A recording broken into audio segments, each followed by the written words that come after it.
now from Ottawa is the Mayor of the city, Jim Watson. Mayor Watson, thank you so much for joining us.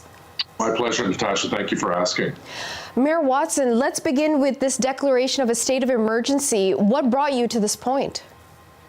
Well, the state of emergency gives our staff and our city a few extra tools to speed up things like procurement. During the flooding of 2017, 2019, we had a state of emergency, allowed us to go out and get sand and sandbags and extra vehicles without going through a tendering process.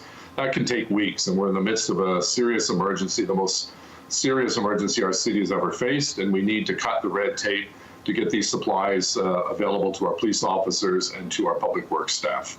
Okay, so how would the state of emergency permit you to get those extra resources? Well, it allows us to override our procurement bylaws so that we don't have to go out. Normally, you'd ask for 3 quotes and you go through a whole process. This cuts that out. We can go to one supplier, get the supplies, get the vehicles, and move on. In the midst of an emergency, the last thing we need is a bunch of pencil pushers and red tape that are slowing the process down.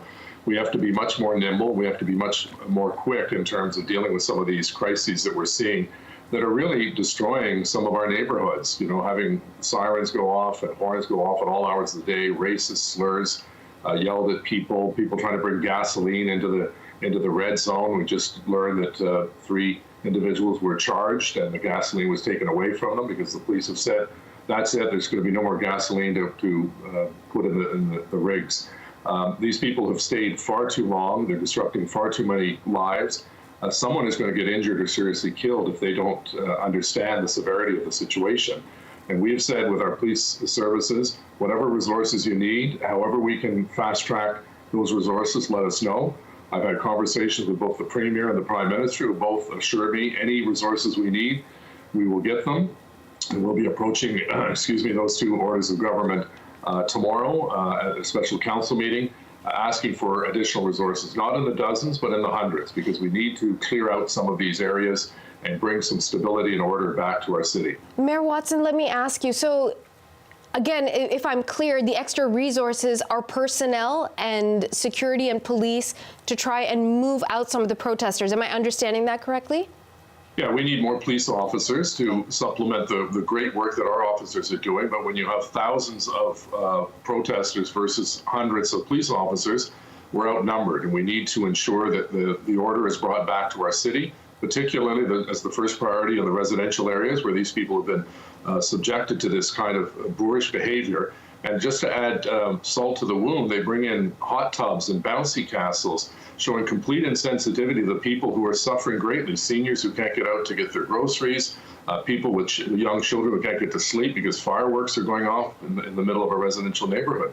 They're showing complete callousness towards our residents, and that's why we need a greater police presence sooner than later to clean out some of this horrible situation that we find ourselves in. And so I appreciate the fact that the other leaders of the other 2 orders of government are supporting us, and we will be calling on them tomorrow. Okay, and we'll certainly be following for the updates on that. But Mayor, please permit me to push back a bit, because I'm not going to say anything you haven't already heard, which is many of these protesters are going to say, hey, look, we are Canadian citizens practicing our right as citizens to come to the nation's capital and protest, that the things that you're seeing as insensitive for us are a sense of celebration, a sense of commitment to a cause. Our cause is the same thing that virtually everyone wants, which is to return life back to normal, to the pre-pandemic days. So is there a chance that bringing in extra resources is actually going to flame? You've been talking about gasoline. Is this actually going to fuel the flames and divisions that are currently being seen in the city? Well, we want to de-escalate the process altogether. That's what the chief of police's goal is. But I disagree fundamentally with the premise that these people have the right to peacefully protest. They're not protesting peacefully.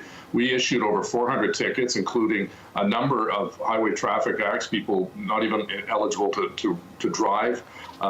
They were ticketed. We had people that had to be towed because of emergency routes. We had individuals that were riding up sidewalks with trucks, creating a great danger to citizens in the residential communities.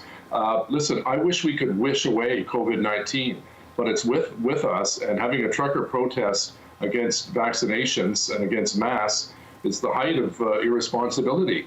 This is there are more people today in hospitals across Canada than protesting on Parliament Hill, and many of those are in intensive care units.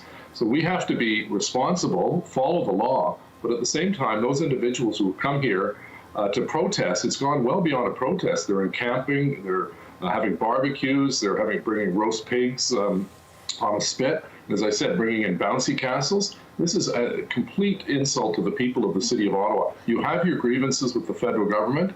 You had your day back 2 Saturdays ago. Now move on. Go Mayor back Watson, to forgive me for interrupting, sir, but these folks have said they're not leaving until they get what they want. Now, there's varying arguments as to what exactly they want, but what if things get violent? Essentially, what is being done to ensure that the public safety, which is already in question right now, the situation doesn't get worse?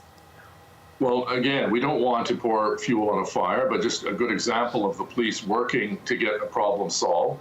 You saw down by the Rideau Canal, Confederation Park, not too far from Parliament Hill, there was a shack and a whole bunch of other temporary facilities put together. That's now been moved out, and that area started to be cleaned up. So that's a good example of where we actually are moving and making some progress.